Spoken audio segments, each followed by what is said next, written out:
Hi friends, welcome back to my channel. Informative videos కోసం నా ఛానల్ను సబ్స్క్రైబ్ చేసుకోండి. ప్రజలారా తస్మాత్ జాగ్రత్త. ఇప్పుడు ఒక ప్రమాదకరమైన వైరస్ మన పొలిమేరలో తిరుగుతోంది. చిత్తూరు జిల్లాలోని సదుం మండలంలోని బర్డ్ ఫ్లూ మరోసారి పంజా విసిరింది. పుట్టవారిపల్లి, అమ్మవారిపల్లి, కంబంవారిపల్లి గ్రామాల్లోని కోళ్ల ఫారంలో గత వారం రోజులుగా వేల సంఖ్యలో కోళ్లు మరణించడం ఇప్పుడు కలకలం రేపుతోంది. పశుసంవర్ధక శాఖ అధికారులు నిర్వహించిన ప్రాథమిక పరీక్షల్లో వీటికి బర్డ్ ఫ్లూ వైరస్ సోకినట్లు నిర్ధారణ కావడంతో యంత్రాంగం ఒక్కసారిగా అప్రమత్తమైంది. కేవలం 3 ఫారాల్లోనే సుమారు 28,000 కోళ్లు ఈ వైరస్ బారిన పడి చనిపోయాయంటే పరిస్థితి ఎంత తీవ్రంగా ఉందో అర్థం చేసుకోవచ్చు.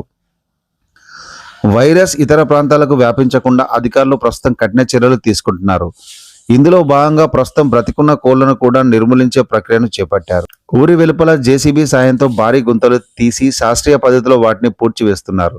ఈ ఘటనపై స్థానిక ఎంఆర్ఓ స్పందిస్తూ వ్యాధి ప్రబలిన 3 కోళ్ల ఫారాలను తక్షణమే సీజ్ చేస్తున్నట్లు వెల్లడించారు.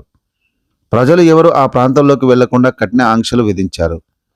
గతంలో గోదావరి జిల్లాలో, నెల్లూరు మరియు కోస్తా జిల్లాలో ఈ వైరస్ కారణంగా లక్షలాది కోళ్లు మరణించి పౌల్ట్రీ రంగం కోలుకోలేని దెబ్బతీసింది. అయితే ఇప్పుడు ఆందోళన కలిగించే విషయం ఏంటంటే ఈ వైరస్ మానవులకు కూడా సోకే ప్రమాదం ఉండడం. అందుకే వైద్య ఆరోగ్య శాఖ హై అలర్ట్ ప్రకటించింది. పౌల్ట్రీ ఫారాల యజమానులు బయోసెక్యూరిటీ చర్యలు పెంచాలని, కోళ్లు అసాధారణంగా చనిపోతుంటే వెంటనే అధికారులకు సమాచారం ఇవ్వాలని సూచించింది. ముఖ్యంగా వినియోగదారులు కూడా ఈ సమయంలో చాలా జాగ్రత్తగా ఉండాలి. బర్డ్ ఫ్లూ సోకిన ప్రాంతాల్లోని ప్రజలు కొన్ని రోజుల పాటు చికెన్, గుడ్లు తినకపోవడమే ఉత్తమమని నిపుణులు హెచ్చరిస్తున్నారు. ఒకవేళ వినియోగించిన మాంసాన్ని అధిక ఉష్ణోగ్రత వద్ద బాగా ఉడికించిన తర్వాతే తీసుకోవాలి. ప్రజారోగ్యం దృష్ట్యా ప్రభుత్వం తీసుకుంటున్న ఈ చర్యలకు ప్రతి ఒక్కరూ సహకరించాలి.